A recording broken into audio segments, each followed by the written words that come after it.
Welcome to tonight's story, a journey into forgotten corridors, abandoned motels, and a frequency that should never be heard. Stay with me, keep the lights low, and let the silence guide you.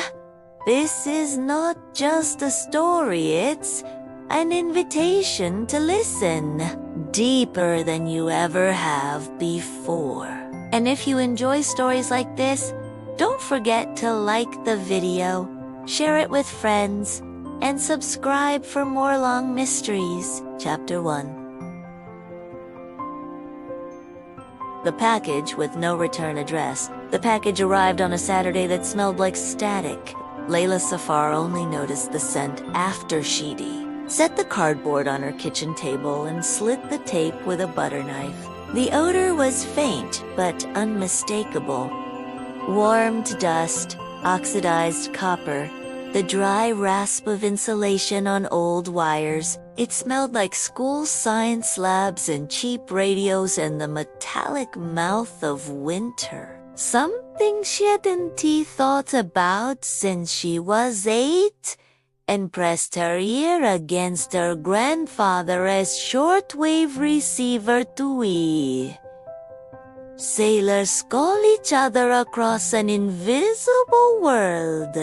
No return address, no sender's name. Only her apartment and her own name written in a blocky blue felt tip, the kind of faded color that you could still see in old receipts left on car dashboards for a summer too long.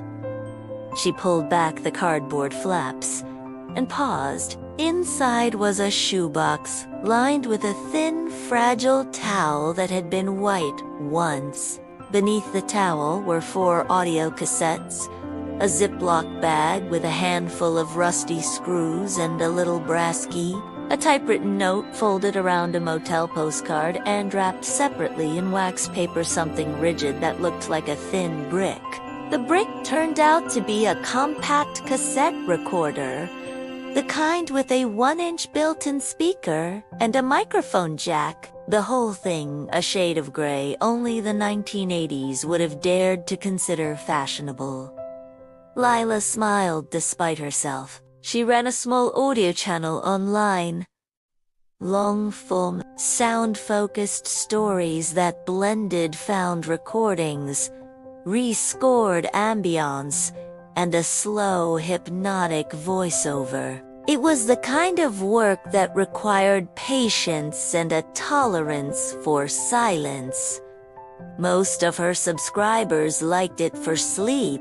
A smaller set listened in their cars at night and sent her messages about feeling less alone with someone narrating the road. She recorded everything in a side room of her apartment that her friends called the booth, though it was really a wardrobe stuffed with blankets and foam where the world narrowed until only breath and the soft click of the preamp remained. She'd asked half jokingly, half hopefully on her last video for odd artifacts. The way people asked for spooky photos or haunted dolls, she asked for old recordings that could be reworked into story. Send me the weird stuff, she'd said, smiling into the camera she almost never turned on because her face felt like a detour away from the sounds. Send me the tapes that make the room feel colder. Send me the things your grandparents didn't play after dark. She hadn't expected anyone to listen. She set the recorder aside and opened the folded note. The paper was soft from handling. A ribbon of fiber had lifted from a crease like a loose thread. Typewritten letters, a few lighter than others, danced right and left on the line. The tone was urgent without daring to be explicit. Leila, I found these in a storage locker rented under my father's name. He died this spring. The key is for a box I didn't send. Because I am not sure where it is now. My father worked at Almina Radio. He said they were pilot tapes for the night frequency test. I think the motel has something to do with it. Listen with the recorder first. If you hear your own name, don't be afraid. They do that sometimes.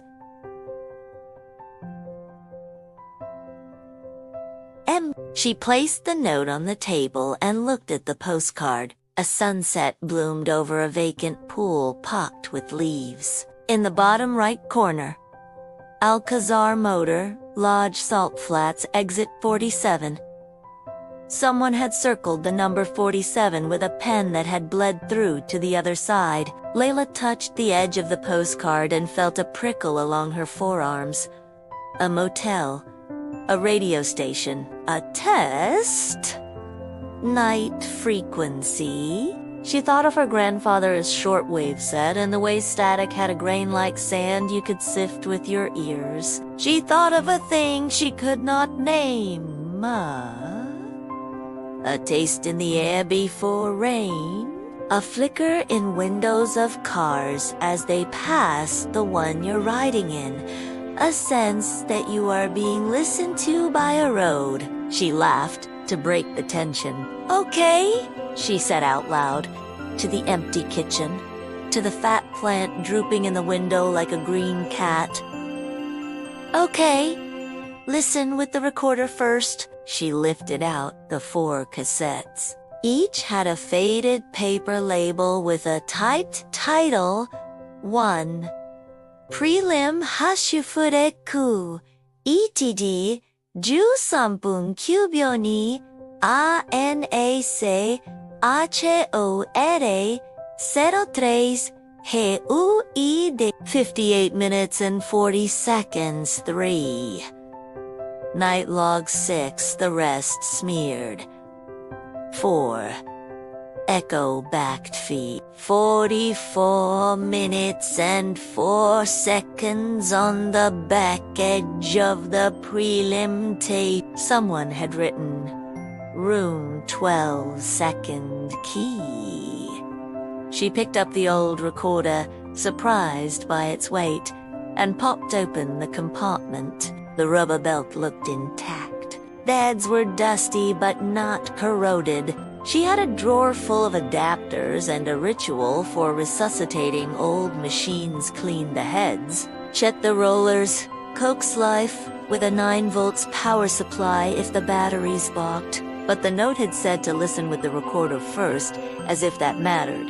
The weird ones always came with rules, and whether or not the rules mattered, following them made you feel like you were playing the right part in someone else's dream. She found 2 AA batteries in a remote, slapped them in, and fed the prelim hushfreck into the mouth of the recorder. Before she pressed play, she did a familiar thing. She breathed in and out slowly, twice, and let the room find its shape. The clock on the oven ticked. A neighbor upstairs dragged a chair. The refrigerator exhaled. The day outside had thinned to a soft metallic bruising. The gold going gray, the gray going blue. She sat down at the table and pressed the square button with the triangle stamped onto it. There was a click, a hum. The first sound was not a voice, but a room, a kind of air you could hear. Large and empty and cool. Then the scrape of a chair leg or a shoe and a male voice low enough to be polite and high enough to be anxious. You can keep your eyes open or closed, the man said. But when we begin, you'll hear a tone. It isn't a tone like music. Don't follow it. Let it be a wall. You're walking along a hallway and the tone is the wall. When the tone changes, stop. You'll be at a door. You don't need to open it. A pause. In the pause, there was the damp snick of a button and the creak of a wire. A second voice email.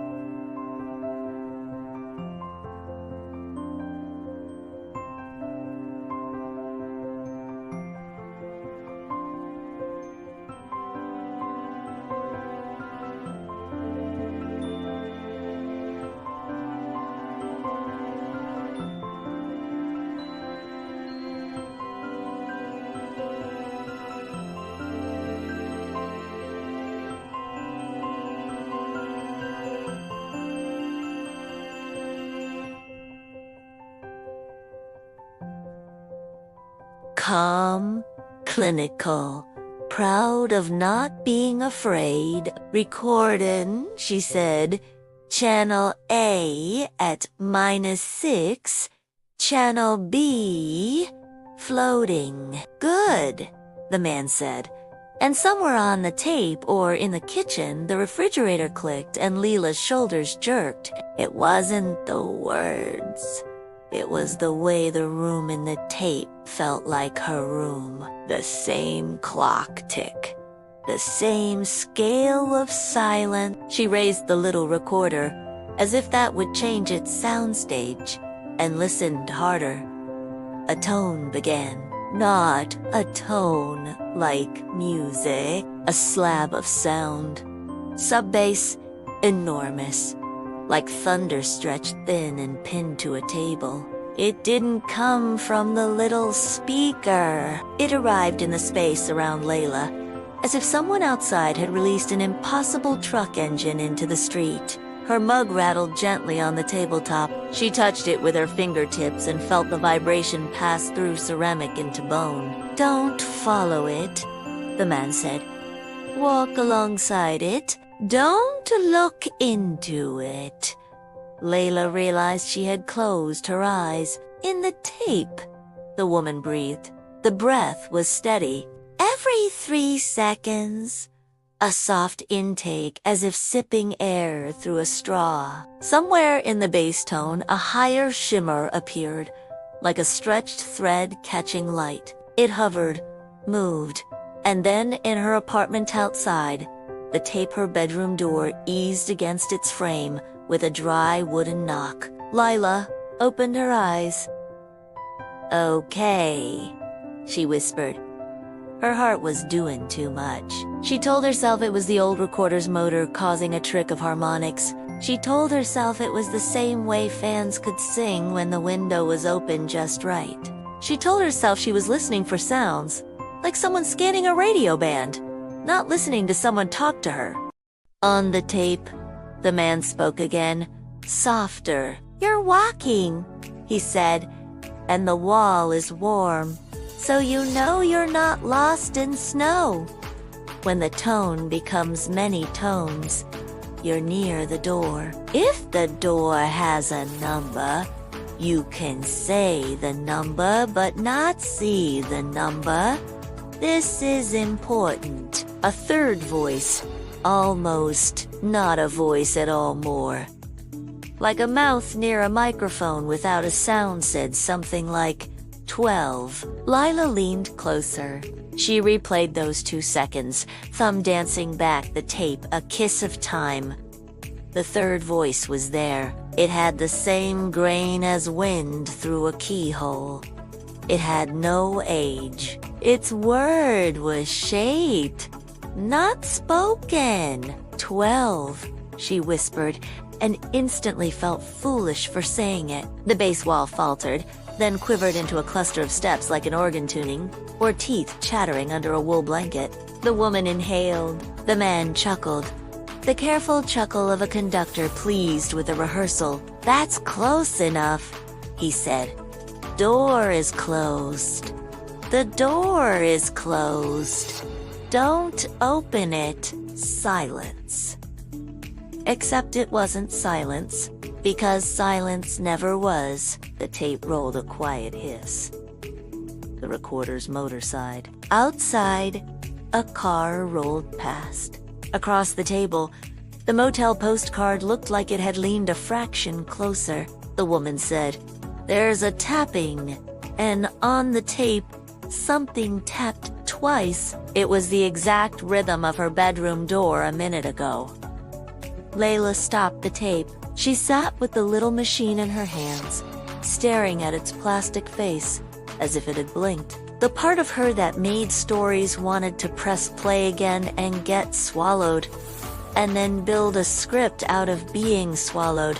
The part of her that lived in apartments and paid bills wanted to open the windows and make noise. She set the recorder down gently, as if it could bruise, and walked to the bedroom. The door was closed.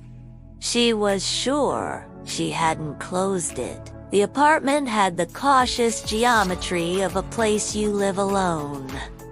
Nothing too heavy to move, nothing too interesting to a thief. Everything cheap and ready to be replaced if life changed quickly. She touched the bedroom doorknob and felt the ordinary small warmth of metal touched many times by one person. She eased the door open. The room was fine. The bed unmade, her work clothes thrown on a chair, a paperback. Face down on the duvet like a moth. No taps, no bass, no door with a number. She returned to the kitchen with a small smile she didn't completely trust. The smile of someone who had successfully convinced herself that nothing had happened. She pressed play. The tape resumed with the man saying, "If it's tapping, it's not inside. If it's scratching, it could be the wall. If it's metallic, stop. You'll know why." Leila whispered, "Why?" And the woman on the tape said, "Why?" It wasn't perfect synchronicity. It wasn't the same word exactly, but it was enough overlap to give the moment a cheat miracle sheen, like two children reading from the same page. Leila felt heat climb her throat and forced herself to inhale slowly. She considered turning on the preamp and recording her listening, catching the little coincidences for later proof. The note had said to use the recorder first. It hadn't forbidden making a ghost of a ghost. The bass tone subsided. In its place came a faint thrumming that Leila recognized immediately.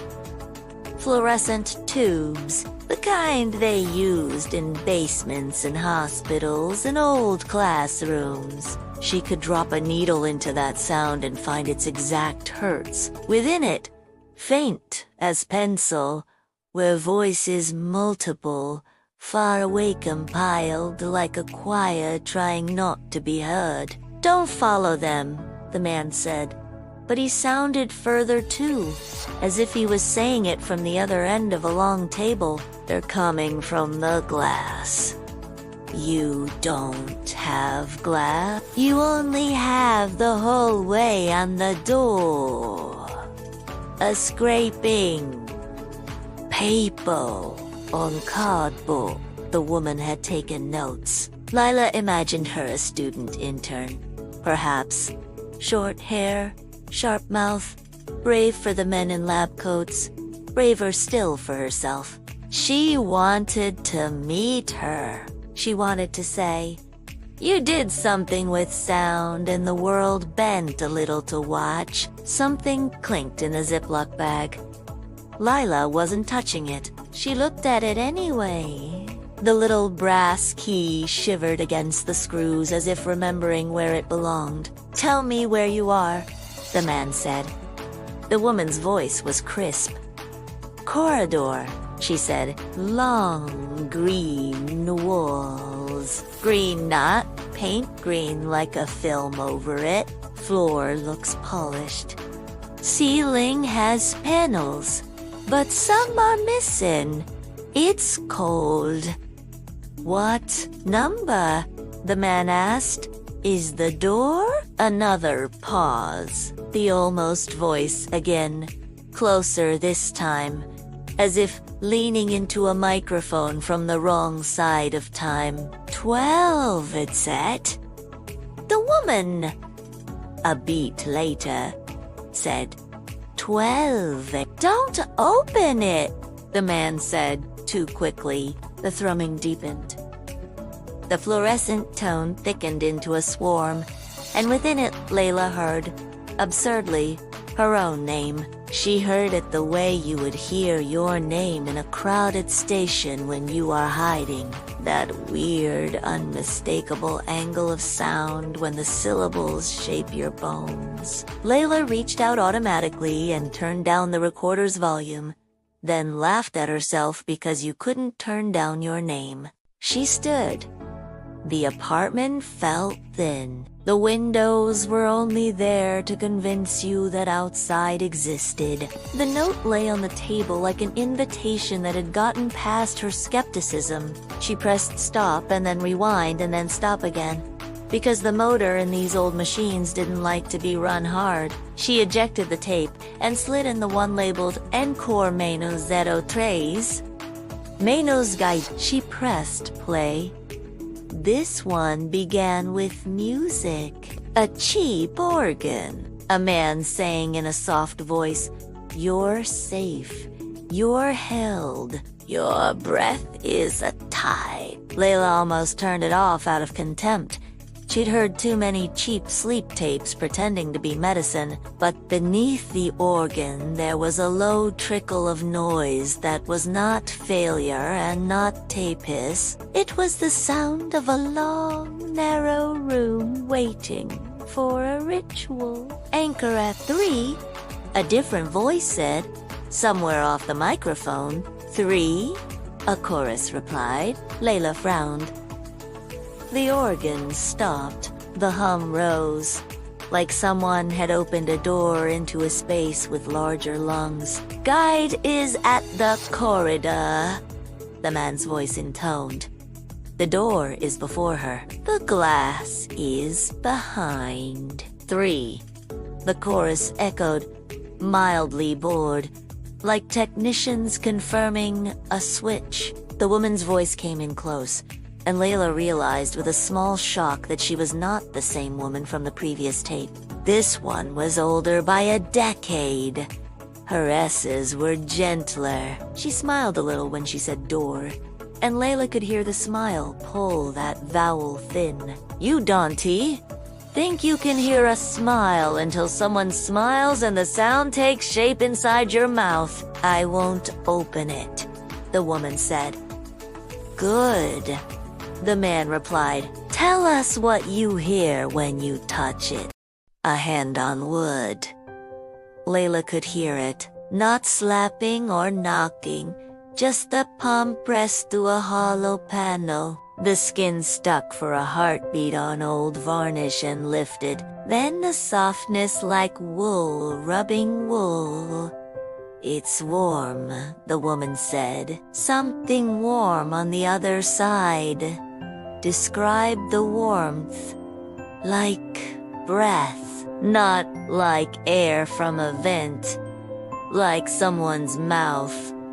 But the mouth is a wall. Is it saying anything? Leila's kitchen grew smaller. The plant in the window shrank into its pot like a child hiding in a coat. Wax on wax.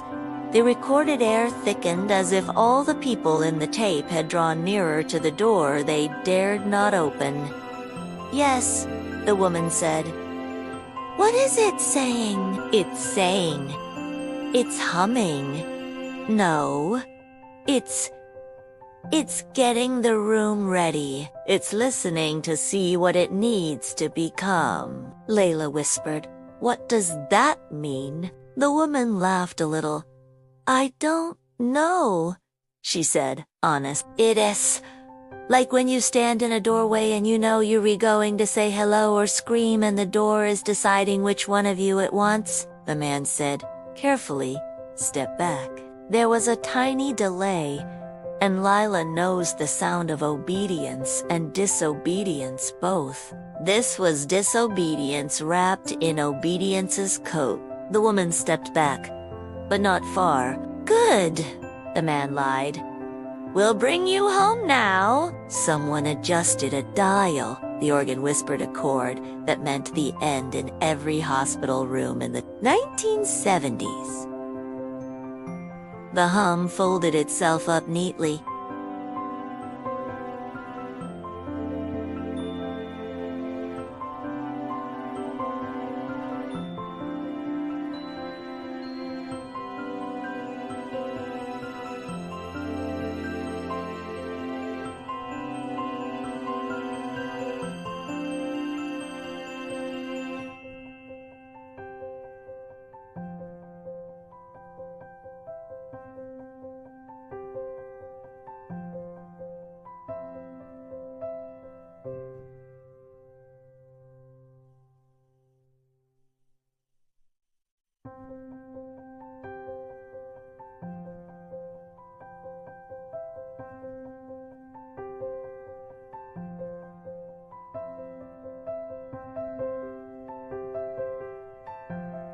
Leila sat very still for a long moment.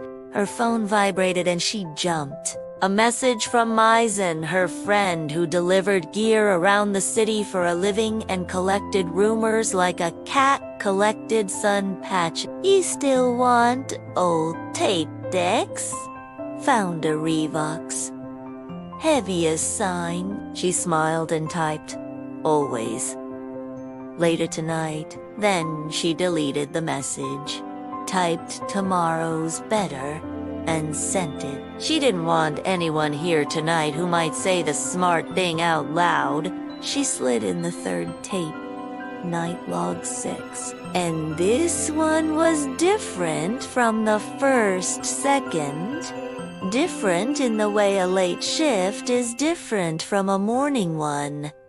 The tape hiss was louder, the rune tone thicker. The voice speaking was a man's, but a younger man than the first, and he sounded like he thought someone would listen to him later and judge him. He was trying to be precise. "Night log, station in 6. He said, "Begin time 2:11. Direct feed from the corridor. Door marking, obscure, possibly 12 under lacquer." We applied the hush frequency at anchor 3, then 2, then 4. Responses as follow. He paged through paper. It sounded like pages being turned underwater. He cleared his throat. He'd been taught not to clear throat on mic. The training had stuck, and defying it made him feel dangerous. At 3, he read a knocking. At 2, metal. At 4, he hesitated. Leila leaned in because the pause was not from forgetting. It was from fear. Like stepping onto ice that made the sound of a music box. At 4, humming, but not like before. It repeated me. Not a whisper. It made my words again and set them out in the room. When I said log, it said log. When I said begin time, it said begin time. When I said my name, he stopped.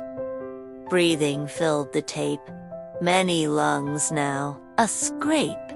Someone behind glass in the room with him shifted. He continued in a thinner voice. "I said my name," he said, "and it said my name, but not the name. I said, not how I say it." It was my mother's voice saying it through a wall. Leila found that she was smiling. It was not an amused smile. It was the smile of someone hearing a legend try to stand up. "We recorded for 13 minutes. he said quickly now, eager to end. The guide reported heat through the panel. I recorded echoes, not hours. Playback yields interference. That sounds like a hiss there. Never mind. Transcripts follow. He read a page. He made a mistake and corrected it too quickly, and Leila felt an affection for him that scared her. Because affection in stories like this was a rope you handed the thing you couldn't see. She paused the tape and listened to the apartment. The fridge exhaled again. The clock checked its own pulse. From outside, the shudder of a bus passing over a broken patch of road came up through the floorboards like a memory of a stampede. Leila looked at the lined towel in the box. She remembered the typewritten line.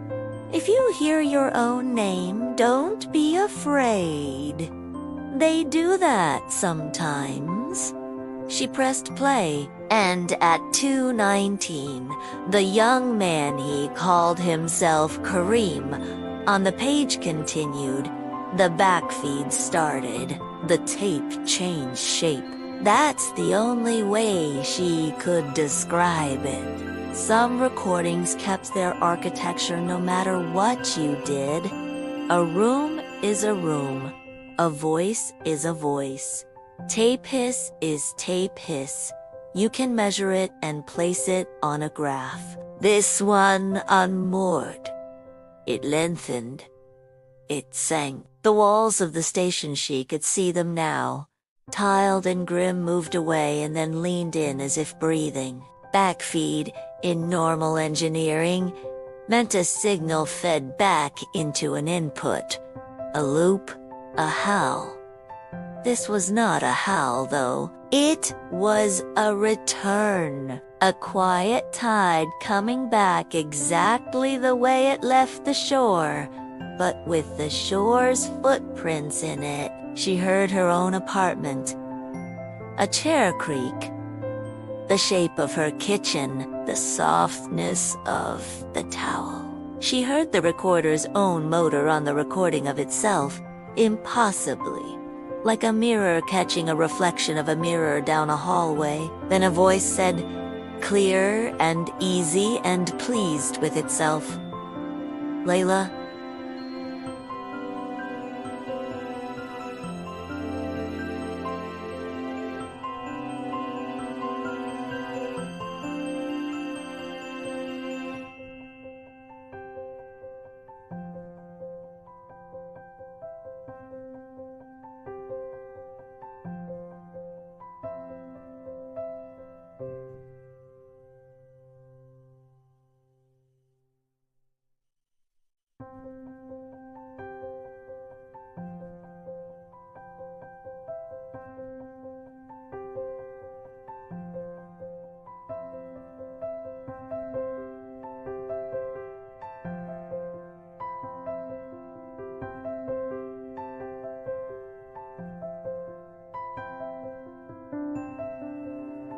The name rang gently in the air, the way a fork rings after you tap it, and it pretends to be a bell. She was aware sharply, embarrassedly of herself in the room, of her lungs and hair and the skin on the inside of her arms. She thought briefly of calling Mazen anyway. She thought of throwing the tapes away.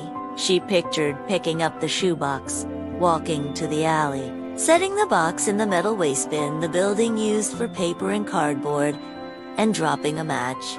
She pictured the way flame would travel between the layers of towel and tape. How fast, how clean, how absolute. Then she pictured waking at 3 in the morning to the smell of static again, and the box on her table, the towels still folded, the kind of memory you cannot convince your body you invented. She pressed play. The voice had named it not return. In its place came the guide's breath again, slow, measured, only slightly faster now, and a false calm in her words. I didn't open it, the woman said. I wanted to, though. It wanted me to. What would happen if you did? Kareem asked. beyond his instructions. "You wouldn't hear me," the woman said. And then after a beat, "Not like I am. Anchor at 3, the man said again. Someone older, riding in like authority. "Bring her back." A chord. A deviation. A minute of unimportant sounds that nevertheless felt like 100 tiny hands arranging a room. Then clack, then hiss. Leila exhaled for the first time in what felt like a minute. She reached for the 4th tape, almost against her own will. A reflex like a boy reaching for the thrill he shouldn't ride again. Echo back feed. 44 minutes and 4 seconds had no date and no scribbled notes. Only the clean label and a smudge where a thumb had pressed too hard. It was the kind of tape you keep clean for court. She pressed play. White noise filled the room. The generous kind that makes babies sleep and engineers suspicious. It was almost too pure. Within it, like teeth on a comb, a pattern emerged. Not Morse, not numbers, not the easy comfort of a code that wanted to be cracked. This was the opposite, a code designed to be almost understood forever. Every 3rd beat a longer breath. Every 9th beat a hitch. Every 32nd, a slide downward. Then up. A human being could have made it, if they trained their lungs to disagree with their heart. Leila took out her phone and opened her spectral analyzer app without thinking. She held the phone near the recorder-esque little speaker and watched the waterfall paint the sound into lithic bands at 601, 202, 40 hertz, the usual suspects, a brush of noise across the range, and then the interesting bit, a set of faint, clean harmonics, not aligned with the mains, rising in a ladder that looked almost like a drawing of a staircase in a picture book trying to teach a child how stairs worked. She leaned closer. The harmonics were not constant. They leaned, a little, toward each other, and then apart, as if 2 notes very far away were courting. Her app spit out a number, 47.12 hertz with a little wobble. She glanced at the postcard. Exit 47. Room 12. Someone's idea of a joke? Or someone's idea of how to leave breadcrumbs without admitting you were lost? The white noise deepened, thickened, and from its body a voice pried itself. Free like a diver breaking the surface of a lake at night, where the stars are indifferent and perfect. It said her name again. Not as an answer, not as a trick, as a confirmation. She didn't stop the tape this time. She said yes out loud, and when the voice spoke again, it did. Maybe it did. T, the thing that had draped itself over her threshold, finally stepped into her apartment and sat down at her kitchen table like an old aunt who had moved through 3 wars and never lost a game of cards. Leila, it said, but not to her. To the room, to the recorder, to the act of listen. She heard something else. Then, behind the voice on the floor,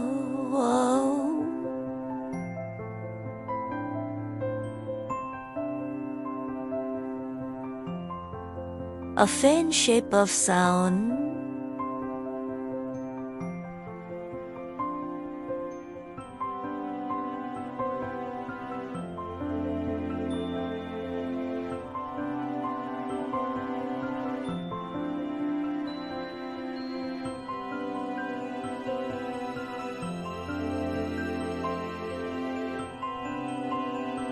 behind the voice. Long ago, the lilt and warble of a shortwave band being tuned too quickly. The way stations flit like birds and one voice becomes a dozen because the ether insists on being everybody at once. Her grandfather's hands on the dials, her own ear pressed to the grill. She said, steadily, "What do you want?" The white noise smiled. It didn't speak in words. Instead, a new tone joined, higher, a filament in a glass bulb, a thin bright wire crossing the dull sea. Leila's spectral app drew it as a slanted line that intersected all the soft fat bands, fouling them, or purifying them, depending on whether you wanted to sleep or wake. Her plant in the window trembled, though there was no breeze. Or maybe there was a breeze, and the air in the apartment was now obedient to a different weather. A thought arrived in her head as cleanly as a stranger's name on your tongue when you know they never met. Come to room 12. She didn't argue that there was no room 12 in her apartment. She didn't say the grown-up thing about bad jokes and anonymous packages and the police. She only felt the underside of the brass key in the Ziploc bag like a tooth missing from a mouth she could suddenly not stop touching with her tongue. The tape did not end. It sunk, recording a long blank space that wasn't a blank. A space where people made decisions. At minute 23, a door somewhere in the recording's original room opened and closed, and the echo was wrong, because the door opened to a corridor that was not the same building. At minute 25, someone whispered, "Don't," and someone else said, "We have to."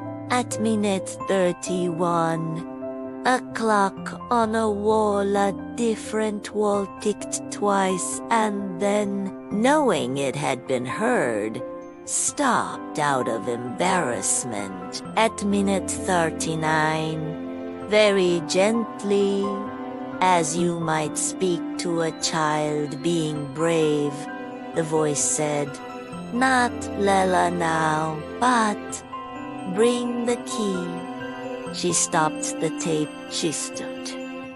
Because she could not stay sitting any longer. She walked to the sink and washed her hands because the hush frequency had felt like dust, and dust loves hands, and the act of water makes you belong to yourself again. She dried her hands on the towel hanging from the oven and then on her jeans. She opened the Ziploc bag and held the brass key. It was smaller than she'd expected. It had a neck like a bird with its head turned to look at you. She pressed the key into her palm and felt the ghost of a number pressed there many years ago. Alcazar Motel Lodge, she said, trying the syllables for weight.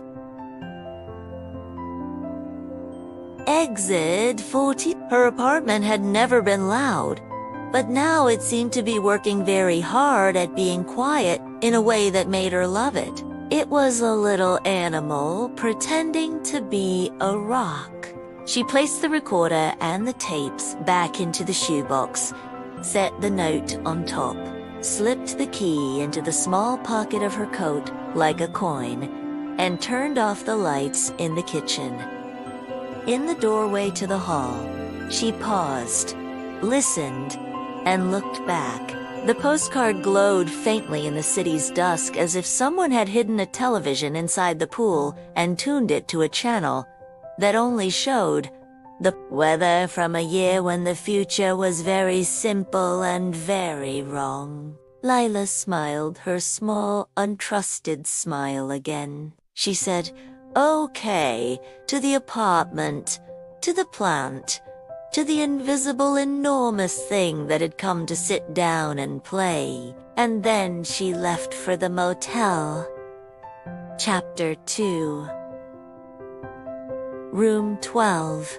The road to the Salt Flats was older than the signs admitted. Leila drove her hatchback with the windows cracked, the shoebox seat belted in the passenger side like a passenger who had refused to speak during the whole trip.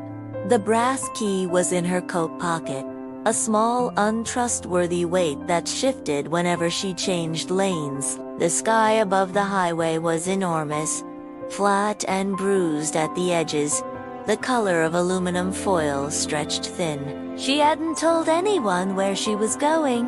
When Musin texted her an hour earlier, still good for tomorrow? She hadn't replied. The car stereo was off. She didn't want music. She wanted the hum of the tires and the sough of wind to keep her nerves level. Alcazar Motor Lodge. Exit 47. She repeated it silently, every 10 minutes, the way you say your own address after drinking too much. To be sure you'll still belong somewhere when the night turns on you. The motel? The exit appeared suddenly. 2 bent green signs announcing salt flats with arrows that looked hand-drawn. The road narrowed into a gravel shoulder where a broken billboard leaned like a drunk against the horizon. Behind it, half swallowed by tumbleweed and dust, stood the Alcazar Motor Lodge. 12 doors, maybe more, all painted a shade of beige. That could only have been chosen by someone who hated color. The pool out front was the same one from the postcard. Drain, cracked, scattered with bottles, the railings pitted with rust, and neon sign vacancy buzzed in faint pink, though no other lights were on. Leila parked close to the office. The windows were dark. She killed the engine and listened. The air here had a density, as if something invisible pressed down against the ground. The shoebox sat patiently beside her. She said out loud, "Okay." The moment she stepped out, the buzzing of the sign seemed to change pitch, adjusting to her footsteps. She crossed to the office and tugged the door. Locked. A paper taped inside the glass. Read, "Manager out." Ring bell for service. The bell on the counter had been stolen years ago. Fine. She hadn't come for service. She walked along the row of doors. Room numbers. Most of the metal numbers screwed into the doors had been stolen or fallen off. Room 2 was missing its 2. Only a rust ghost left. Room 5 had the number painted in marker. Room 8 had no door at all, just a plywood sheet nailed crooked. She found room 12 at the far end, next to the maintenance shed. The number plate was intact, but overpainted twice in shades of cream and gray, so the 12 looked as if it were trying to disappear. Her hand went to her pocket before she thought about it. The brass key was warm. When she pressed it to the lock, she felt the tiniest resistance, like the keyhole exhaled against her fingers. Then the key turned. Inside, the room smelled of iron and mildew. She flicked the light switch, but the bulb overhead remained black. Only the neon glow from outside seeped in through the curtains. A bed sagged in the center. A chair lay tipped against the wall. A dresser without drawers leaned open-mouthed. But what froze her was the tape recorder on the nightstand. Not the one she'd brought. This was another, twin to it. Same brand, same model, but heavier with dust. A cassette already sat inside. On top of the recorder lay a folded sheet of motel stationery. She crossed to it, knelt, and unfolded the page. If you are reading this, you heard them. Play the tape only once. After that, decide. Emmy, the signature was the same as on the note that came with the package. Leila stared at the recorder. The plastic casing had yellowed. The play button bore a dent, as if pressed by a fingernail too hard, too often. The tape. She sat on the bed. The springs groaned like something breathing beneath. Her own recorder in the shoebox felt like it was listening from the car outside. She pressed play. At first, hiss, then a man's voice, ragged, desperate. "This is Kareem Log N6, extension." They said room 12 was the anchor. It isn't. It's the mouth. Don't open the door. Don't slam. Feet running. Breathing close to the microphone. Then silence. Another voice. Female. Trembling. "It's already open." Static flooded the tape, but in the static shapes formed tones stacked like ladders, faint chimes, and underneath, the unmistakable sound of her own kitchen clock ticking. Leila's chest tightened. The motel room was cold, but her skin burned. The voice spoke again, but this time it wasn't on the tape. It was in the room. "Leila." The bed shifted under her as if someone had just sat beside her. The knock, 3 knocks, rattled the wall behind the headboard. Not on the door on the wall. They came slow, steady, too far apart to be human impatience. She stood, nearly tripping on the chair, and faced the wall. The sound came again. This time, it carried a resonance, like knuckles on hollow wood. She touched the wallpaper. It was damp. A vibration traveled through her palm and to her arm. "Leila?" The whisper came from inside the wall. She staggered back. The tape clicked as it reached the end, but the whisper didn't stop. The corridor. When she blinked, she was no longer in the motel room. A corridor stretched before her. Green-tinted walls, ceiling panels missing, a floor that reflected light like wet glass. The air was metallic and thin. She looked down. The brasky was still in her hand. The shoebox was gone. Behind her, the door she must have entered through bore the number 12 painted in thick strokes. She turned the key without thinking. The lock yielded. The door swung inward to darkness. From that darkness came the same bass wall she had heard on the first tape, the hush frequency. Alive, waiting. And then, faintly, within it, her grandfather's voice calling her name the way he had when she was a child, coaxing her to listen closer to the radio. Chapter 3. The Green Corridor. Leila stepped across the threshold.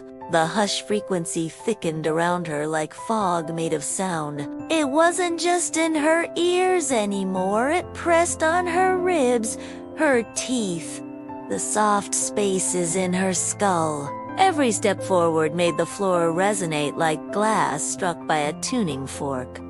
The corridor stretched endlessly. Fluorescent panels flickered overhead, some dead, some glowing a green that looked like water seen through algae. The air smelled faintly of ozone and something sweeter, like lilies left too long in stagnant water. Behind her, the door swung shut. A metallic clack echoed longer than it should have, as if the sound traveled down dozens of hallways at once. When she turned, the number 12 was gone. The door was bare, gray, anonymous. Echoes. She walked. Her shoes clicked once, twice, then multiplied. An echo answered from ahead, perfectly aligned but not quite hers.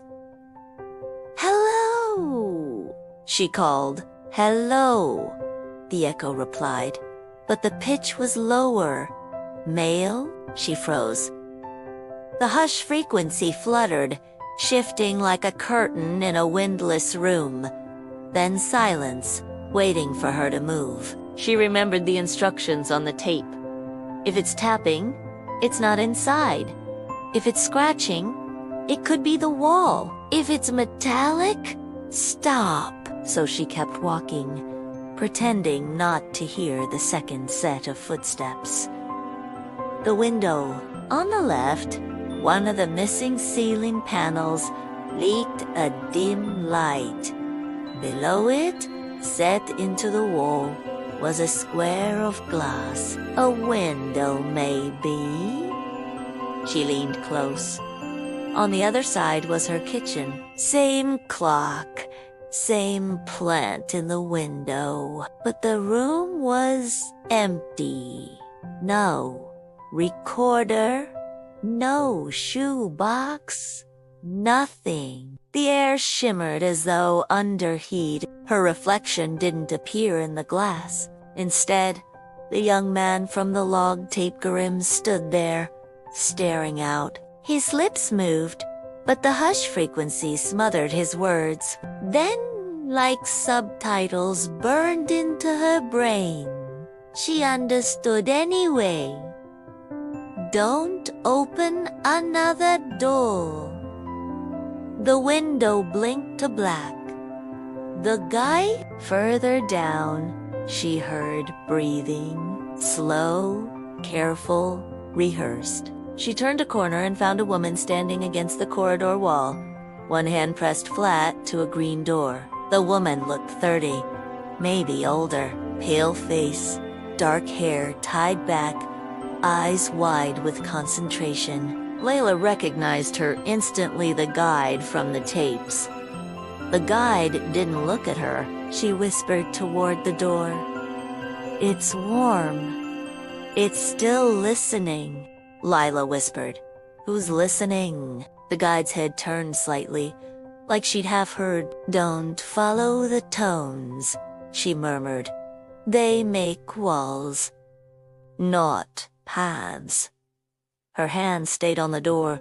Her body shimmered faintly, as if she were half static, half flesh. Then, without warning, the guide flattened into the wall, absorbed like paint dissolving into plaster. The hush frequency dropped into silence. Leila was alone again. The numbers! She passed more doors. None had handles. Each had faint numbers painted as if with invisible ink that only revealed itself at certain angles.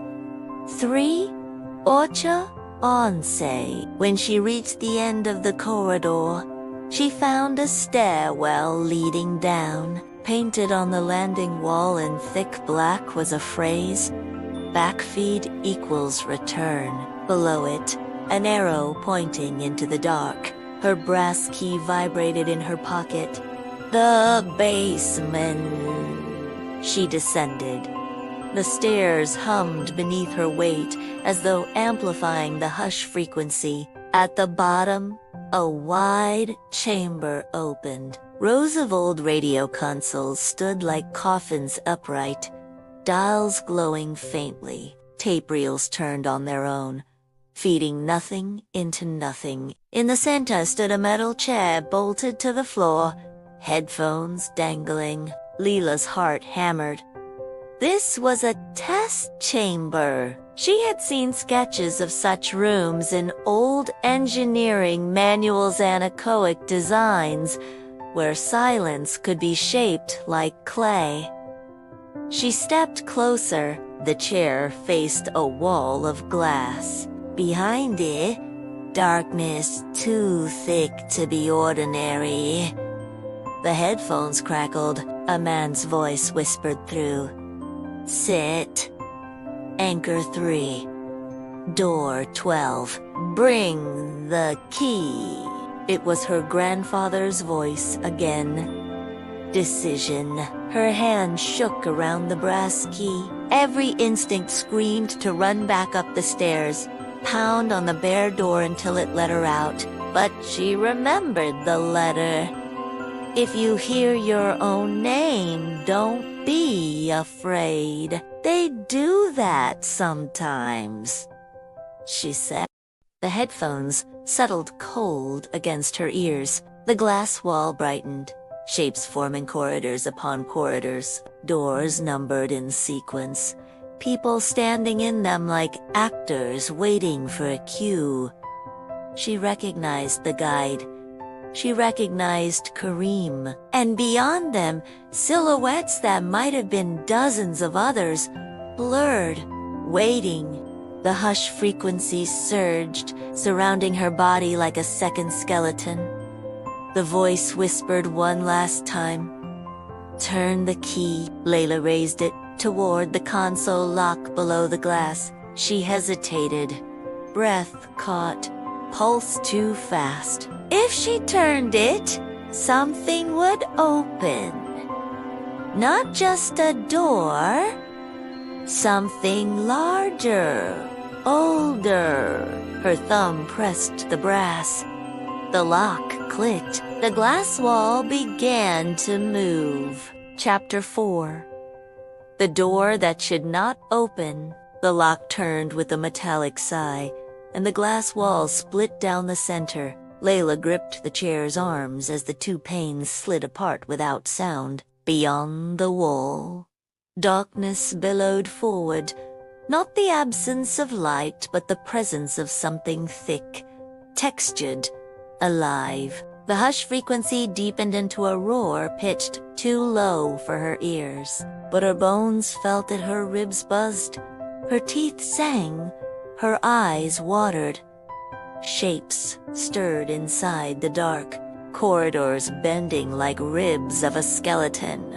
Dozens of doors breathing in unison. Faces appeared in the spaces between. Kareem's pale, tense, whispering, "Don't open it." The guide's sharp profile lips moving in warnings she couldn't hear. They hovered like photographs caught in fluid, and then one voice, calm and exact, slicing through the frequency. Leila. It was not her grandfather this time. It was her own voice. The reflection. She tore the headphones off. The sound didn't change. Her voice yet not. Her voice kept speaking from the dark. You already opened it. You brought the key. You came because you wanted to know. Leila staggered back from the chair. The brass key glowed faintly in her hand, warm now as if pulled from fire. The doors in the vision trembled, and several began to open inward. Behind each door was not a room, but a version of her, standing in her kitchen, sitting at her desk editing audio, driving here with the shoebox in the passenger seat. Each reflection raised its head at the same time, eyes blank. We listen because you listen, they said together. The chamber's consoles flickered alive, dials spinning, reels tightening. The air smelled like ozone and burnt plastic. Leila clamped her hands over her ears, but the words were inside her skull now, not the air. Backfeed. The words from the stairwell came back to her. Backfeed equals return. If this was the return, then maybe maybe she could force it back. She lunged to the nearest console, yanked a dial hard left. The sound warped, pitch tearing, the corridors bending like glass under heat. The silhouettes inside the darkness convulsed. Some collapsed into static. Others pressed harder against the glass, as if trying to escape. Collapse. The guide's voice suddenly cut through sharp, urgent, in her ear, though no one stood near. Don't break the wall. Anchor it, or they'll bleed through. Leila spun dials at random, searching for the right anchor. Numbers glowed briefly. 2, 3, 4. Each shifted the frequency. Each made the darkness convulse differently. Fine anchor 3. The base wall steadied, thick and smooth like stone. The doors in the vision slammed shut one by one. Her reflections faded. Only one remained herself. In the motel room, seated on the sagging bed, recorder on the nightstand. That version of her looked up and whispered, "Leave now. Collapse." The glass wall shuddered, cracks spidered through it, light bleeding from the fractures. The chamber lights blew out. Dust rained from the ceiling. The brass key in her hand vibrated violently. She knew she had one choice. Keep it and stay tied to this place, or let it go. Her body decided before her mind did. She hurled the key into the darkness. It vanished without a sound. Instantly, the hush frequency cut off. The silence was enormous, raw, almost painful. The glass wall imploded inward with a rush of cold air, and then nothing. Leila blinked. She was standing in room 12 of the Alcazar Motor Lodge. The bed sagged. The chair leaned against the wall. The dust-thick recorder sat silent on the nightstand. The air smelled only of mildew. In her pocket, there was no key. The return.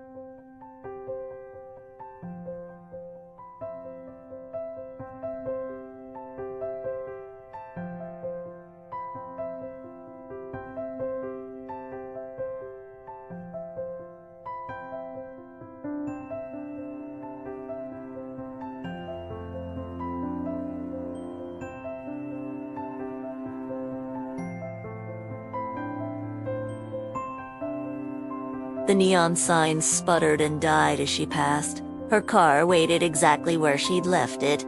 The shoebox buckled in. Inside the shoebox, the tapes remained. But the fourth one echo back feed was gone. Only the towel's impression remained. Her hand shook as she started the engine. She drove back toward the city without looking once in the rearview mirror. Epilogue. In her apartment, she set the shoebox in the wardrobe she used as a booth. She swore she would never touch the tapes again. But 3 nights later, while editing an unrelated project, she noticed a new waveform in her audio timeline. Low, subtle, like a heartbeat beneath the noise floor. She hadn't recorded it. It was just there. When she amplified it, she heard her own voice whispering from the static. "Anchor 3, room 12. Bring the key." She deleted the file, emptied the trash, and unplugged the hard drive. But every night after, when the refrigerator clicked and the plants leaned toward the window, she swore she could hear faint knocking, 3 slow taps from inside the bedroom wall. And she understood, with a certainty she wished she didn't. Some doors, once opened, never truly close.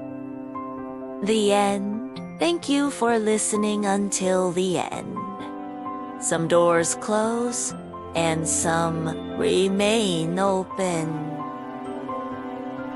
And remember, the next time you hear knocking in the quiet of the night, think twice before answering. If you enjoyed this story, please like, share, and subscribe. for more chilling tailies every week. Good night.